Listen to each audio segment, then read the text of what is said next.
Todos os domingos eu venho para EBD. Venha conhecer, espero por você. Pai do Senhor, irmãos, mais uma vez estamos aqui gravando a aula da escola dominical, né? Devido aí à ausência aí, referente à pandemia, né, do Covid-19, mas eu tenho certeza que está aí chegando aí ao fim, né? Logo estaremos todos juntos aí. Eu gostaria de parabenizar todos os pais, né? Hoje é Dia dos Pais, e aquele homem comum que muitas das vezes desenvolve um papel de super-herói para seus filhos, né, pequeno, que tem seu pai aí como super-herói, e eu desejo a todos eles um feliz domingo, um feliz Dia dos Pais, amém? Nós vamos estudar aqui a respeito de Jeremias, como estamos estudando aí todos os domingos. Jeremias, esperança em tempos de crise, uma lição do segundo trimestre do ano de 2010, né? E alguns irmãos aí não têm a lição, e eu vou falar aqui qual que é a leitura bíblica em classe para que os irmãos possam acompanhar o texto aí, amém? Nós vamos estudar a sexta lição aqui, que fala a respeito da soberania e autoridade de Deus, né? E o texto áureo fala assim: ou não tem o oleiro poder sobre o barro, para da mesma massa fazer um vaso para honra e outro para desonra? É o texto áureo que está lá em Romanos 9, 21. A verdade prática, o irmão colocou aqui, em sua inquestionável soberania, Deus trata as suas criaturas como lhe bem aprouver, né? E submetamo-nos, pois, à sua perfeita, infinita e sábia vontade. Mas é bom deixar bem claro aqui, irmãos, que essa parte aqui que fala que Deus trata as suas criaturas como bem lhe aprouve, para que nós não possamos, olha bem, para que nós não possamos taxar Deus aqui como Deus arbitrário, né? Como alguns acham, e alguns aí têm feito uma relação aí de um Deus arbitrário, porque Ele faz conforme a sua vontade em nossas vidas, amém? A leitura bíblica em classe, como eu falei para aqueles irmãos que não têm a revista, está lá em Jeremias 18, do versículo 1 ao 10, tá? Aí depois os irmãos vão ler lá, eu não vou ler para não ficar extenso aqui o vídeo, né? Mas a lição de hoje aqui, nós veremos que Deus, Ele ensina do modo prático, né, uma importante lição ao profeta Jeremias. Por quê? Porque ele pede que ele, né, Jeremias, vá até a casa do oleiro, para que ali observe o trabalho do artífice, né, do construtor, a pessoa que faz o vaso. E Jeremias obedece ao Senhor, e naquele local ele aprende uma importante lição a respeito da soberania divina. O Altíssimo mostra ao profeta que ele pode, olha bem, que ele pode e faz sempre o que é o melhor. Muitas das vezes nós não entendemos, né? Mas assim é o que Deus faz conosco. E ele desejava moldar o povo de Israel, que era a tribo de Judá, né? Ele desejava moldar aquele povo, então era por isso que ele estava pedindo para que o profeta Jeremias descesse à casa do oleiro, para que ele pudesse mostrar em prática o que ele poderia fazer com o povo, né? Então fica uma grande lição aqui para que nós possamos permitir que o oleiro celeste, que é o nosso Pai, que está no céu, ele realmente possa trabalhar em nossas vidas, amém? Nós tiramos aqui, irmãos, algumas lições da casa do oleiro aqui. Se nós formos ver, é porque o tempo não dá, né? Mas se nós formos ver, logo no início, quando Deus fala com Jeremias, ele fala para aquele levante-se, né? Levanta-te e vai à casa do oleiro. Está falando o quê? Desperta, né? Desperta. E nós trazemos para os nossos dias, o nosso despertar é o quê? Sair do comodismo, orarmos mais, dedicarmos mais, consagrarmos mais, glorificarmos mais a Deus, coisa que muitas das vezes nós agora com essa desculpa que estamos em casa, não podemos estar na igreja, e muitas das vezes não estamos adorando ao Senhor, como deveríamos estar continuando a louvar o seu santo nome. E muitas das vezes ele fala aqui também, ele ensina a respeito de humildade, né? Ele fala, desce à casa do oleiro. E muitas das vezes nós não queremos descer de onde nós estamos. E o próprio Deus fala para Jeremias, desça à casa do oleiro, por quê? Porque lá eu te falarei as minhas palavras, você ouvirá as minhas palavras, né? Então ele fala a respeito de humildade, que possamos ter essa humildade para descermos à casa do oleiro e ouvirmos a sua voz, amém? Ele também fala a respeito de trabalho. Quando Jeremias desce à casa do oleiro, ele não encontra lá o construtor, o artífice, né?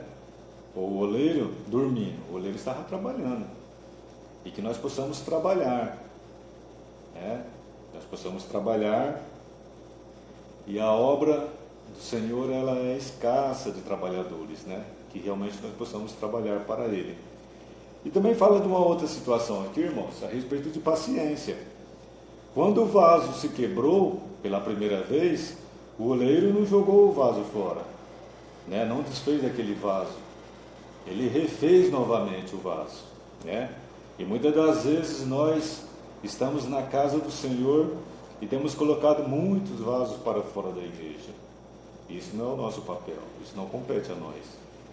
Às vezes o vaso não está nem quebrado, só está trincado. E nós não temos paciência muitas das vezes com o vaso, né? Então que sirva aí de um grande exemplo, uma reflexão para que nós possamos fazermos aí no íntimo de nossos corações. E também ele fala a respeito de simplicidade, porque se nós formos ver o vaso que está sendo construído, é um vaso de barro, né? Muitos falam de argila e tal, mas é um barro. E muitas das vezes nós não damos importância para vasos de barro na igreja. Muitas vezes nós só queremos dar importância para aqueles vasos de ouro, vasos de prata, né? Então aí está falando a respeito da simplicidade. Então, a casa do oleiro, se nós formos ver, somente a casa do oleiro já traz uma grande lição para todos nós aqui. E quem seria o oleiro? Se nós formos trazer e fazer uma reflexão, né, e trazer para os nossos dias. O oleiro seria quem? O próprio Senhor. E a casa do oleiro? Onde seria a casa do oleiro? A igreja, que agora estamos afastados, mas logo, logo estaremos todos juntos novamente na casa do oleiro. Amém? E o barro na mão do oleiro? Somos todos nós, os verdadeiros cristãos e adoradores do Senhor. Tá? E aqui que entra a soberania e a autoridade de Deus, né? Porque até agora nós falamos do vaso, e cadê a soberania de Deus? Aí se você ler lá o texto, falar a respeito de duas rodas, né? Que o trabalhador ele usava, uma com os pés e a outra ele trabalhava o barro. E nada mais é aí do que os meios que Deus tem para trabalhar em nossas vidas. Nós vamos ver um grande exemplo lá em Hebreus 5 e 8. E assim como o oleiro, ele tinha poder, né, manusear a argila e fazer do jeito que ele queria aquele vaso, de igual modo, Deus tem esse poder sobre a nossa vida. É aí onde entra a sua soberania.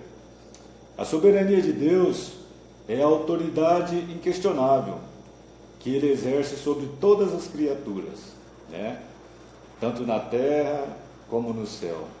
Sua soberania está baseada em sua onipotência, onipresença e onisciência. Não podemos esquecer, irmãos, Deus é absoluto. Todos nós precisamos dele para que possamos existir. Amém? É chegado o momento de nos submetermos à vontade de Deus. De acordo com a sua soberania, Ele estará sempre trabalhando em prol de nossas vidas. Se nós formos ver aqui, segundo o profeta Jeremias, a destruição de Jerusalém e posteriormente o exílio para a Babilônia poderiam ser evitados se a nação se arrependesse. Do contrário, a destruição seria certa, né? E nós vamos ver no texto o que realmente aconteceu. E nós notamos que alguns líderes ali de Judá, eles ficaram enfurecidos com a pregação de Jeremias e planejaram feri-lo, né? Através de calúnia, e ao mesmo tempo ignorá-lo. Nós vamos ver isso aí lá em Jeremias, no mesmo texto, mas lá em Jeremias 18:18. Aí está assim, ó: então disseram: vinde e maquinemos projetos contra Jeremias, pois não perecerá a lei do sacerdote, nem o conselho do sábio, nem a palavra do profeta. Vinde e ferilamos, né? E firamo-los, feria ele, né? Com língua, quer dizer, com calúnia, e não atendamos a nenhuma de suas palavras. Então fica aqui um grande exemplo, irmãos, porque muitas das vezes nós temos promessas, e essas promessas não se cumprem em nossas vidas. Elas poderiam até se cumprir mediante a nossa obediência, mas muitas das vezes elas não se cumprem, elas são revogadas. Por quê? Devido ao nosso pecado, né? Devido aos nossos questionamentos a respeito da palavra de Deus. Então é muito sério quando estamos estudando a palavra do Senhor. Por quê? Porque muitas das vezes acontece o que aconteceu com Jeremias. Ele profetizou a respeito de uma ordem que Deus falou para ele entregar para o povo, e muitos ainda queriam caluniá-lo e até mesmo matá-lo, né? E hoje nós falamos a palavra do Senhor, e no nosso meio muitas das vezes tem irmãos que ainda estão duvidando, ainda estão questionando a palavra do Senhor. Amém? Então, submetamo-nos, pois, à vontade de Deus, a fim de que Ele, em conformidade com o seu querer, opere abundantemente em nossas vidas. Amém?